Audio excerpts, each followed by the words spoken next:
Inspector, the state plumbing inspector just left. He looked over the sewer main line. He was good with it. I kind of explained to him that we've had it open for about a week and a half or 2 weeks, waiting for this to dry out. There's one spot that he wants me to flatten out a little bit, which I intended on doing anyway, but we are okay to backfill. I was hoping the drywall contractor would be here working inside so I could be working outside, but that's just not the case. So I think I'm going to keep hanging drywall, and I'm going to let this dry out a little bit more out here before I backfill.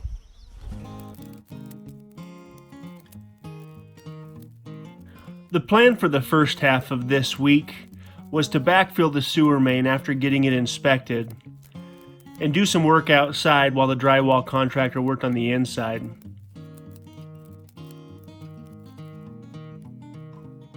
I needed to finish the insulation before he could hang drywall, so I took care of that before he was supposed to get here.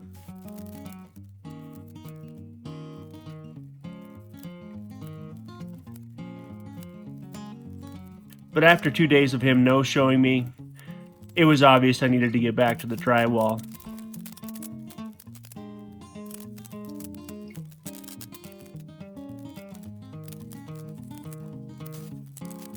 The fact that the drywall contractor no-showed me has caused me to do a little bit of reflecting about my own personal career as a tradesman.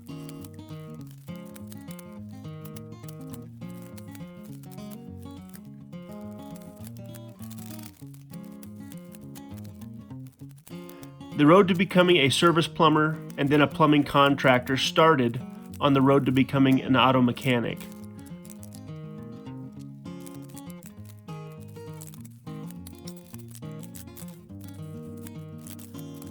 When I was around 18 years of age, I had a job working at the local car dealership as a PDI technician.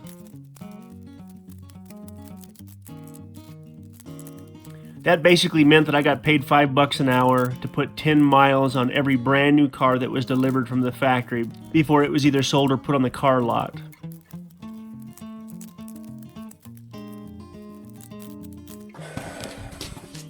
All right, Cedar and the kids are headed up here right now to help me finish cleaning the place out and getting it ready for this drywall contractor. The drywall contractor is about 2 hours away, so I'm banking everything on being able to work something out with him. So the insulation's basically done.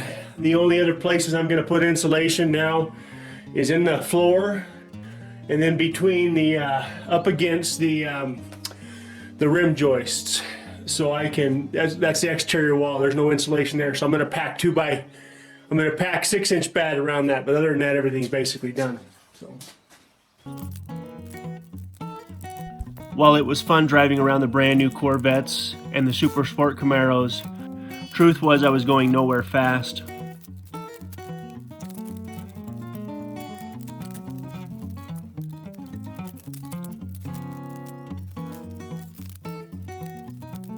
I enjoyed cars enough that I thought about taking some evening classes and learning to be an auto mechanic.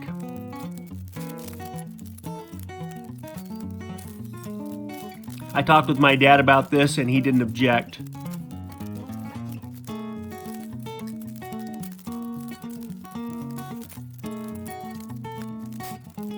I took a half a semester at the local vocational school learning auto body, and somewhere in the middle of this, a friend of a friend told me that the local plumbing company was hiring in their warehouse and it paid $2 more an hour than I was currently making.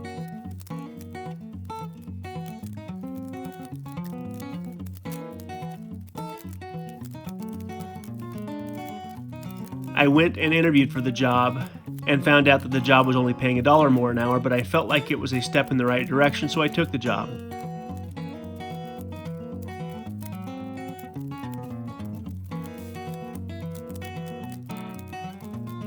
After learning the inventory on all the service plumbers' trucks and hearing the service plumbers talk about how much money they made, I decided it was time for me to learn a trade.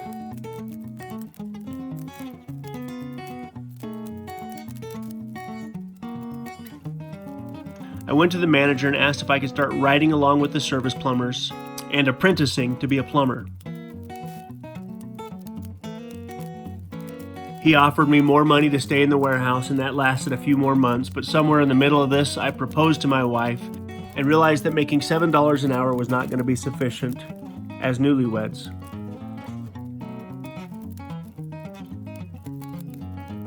After threatening to quit, the manager threw me in a truck with the plumbers and allowed me to start the process of learning what it in fact takes to be a plumber.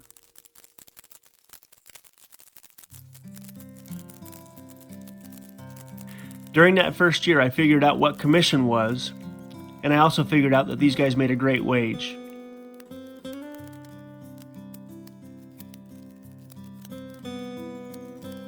Now, a normal apprenticeship program in the plumbing industry typically takes about 4 years.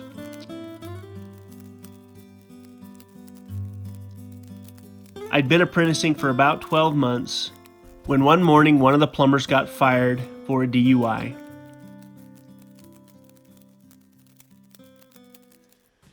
Well, I'm up against it again. I've been hanging drywall under the stairs trying to get that finished up.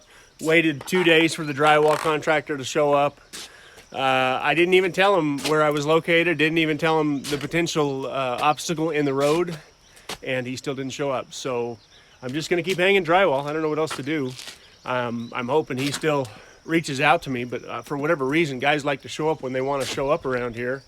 There's such a shortage of good tradesmen that they seem to think they can hold homeowners over the barrel a little bit. And, you know, I don't even know this guy or really anything about him, and so I shouldn't pass judgment. But just across the board, it's just been an issue to find good skilled tradesmen, both here and both in town with my mom's place trying to get stuff done. So all that I can do is keep hanging drywall. So I don't I don't know what else to do other than keep doing what I was doing, and maybe he'll still show up and help me at least get the texture done. I can get the drywall hung pretty quick, but what I'm hoping is he does the texture work. So we'll see. We'll just kind of see how this goes, but it's not looking so good. The dispatcher came back in a panic because she already had about 10 calls scheduled.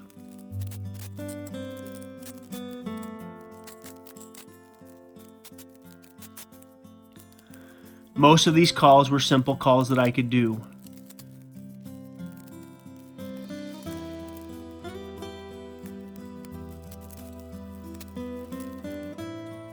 Leaking faucets, jammed garbage disposals, water heaters not heating, things like that.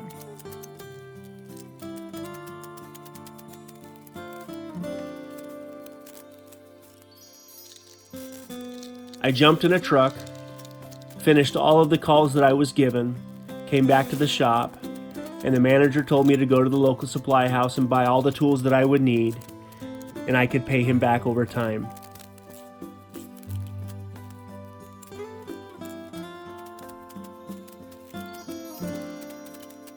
I would in no way recommend this apprenticeship program for anybody else, but I started making pretty good money.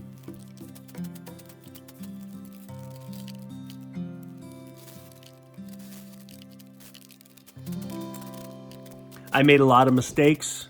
I had to call fellow plumbers and get talked through things, but I started to figure it out.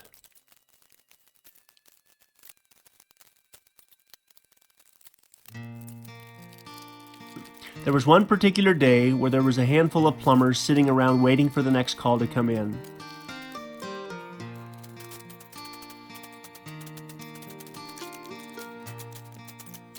The service manager walked back and handed me the call. When the other plumbers began to throw a fit about seniority, the service manager clarified that this particular call requested me. I was shocked and didn't understand why. I looked at the manager. He made it very clear to me that the little old lady on the other end of the phone wanted me and only me.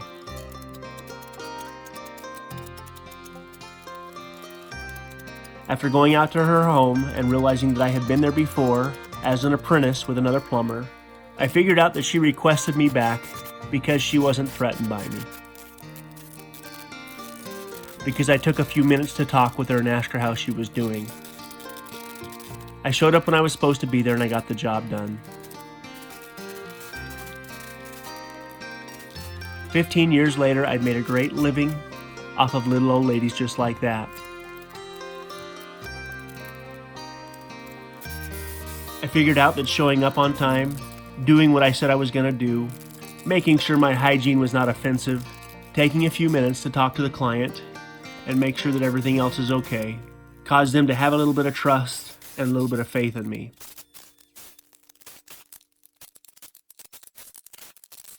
Now, I'm not trying to pretend that I've never been late to a job, because that's just not true. But I can tell you I've never stood somebody up 2 days in a row. There's a national shortage of tradesmen across the board.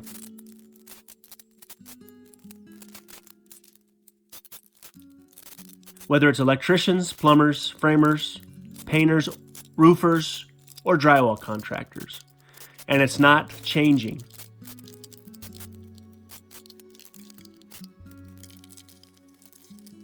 Young kids are not going into the trades, and it's unfortunate.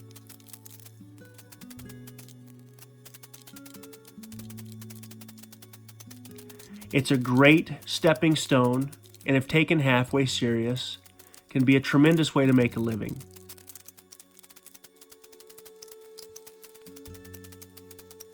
Where I live now, most contractors are booked out until late fall. Matter of fact, I have a theory. If they're not busy, you probably don't want them. I had to wrangle this drywall contractor from about an hour and 20 minutes away, but he said he was willing to come.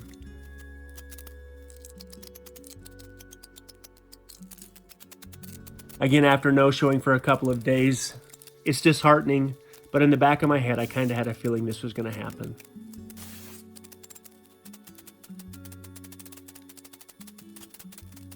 I just went back to work, finished the insulation, began hanging the drywall.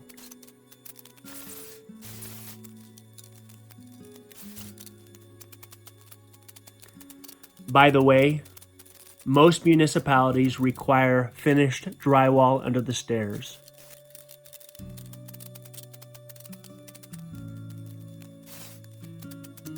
The theory behind that is if a fire ever started, the finished drywall under the stairs is going to slow the process of those stairs burning down.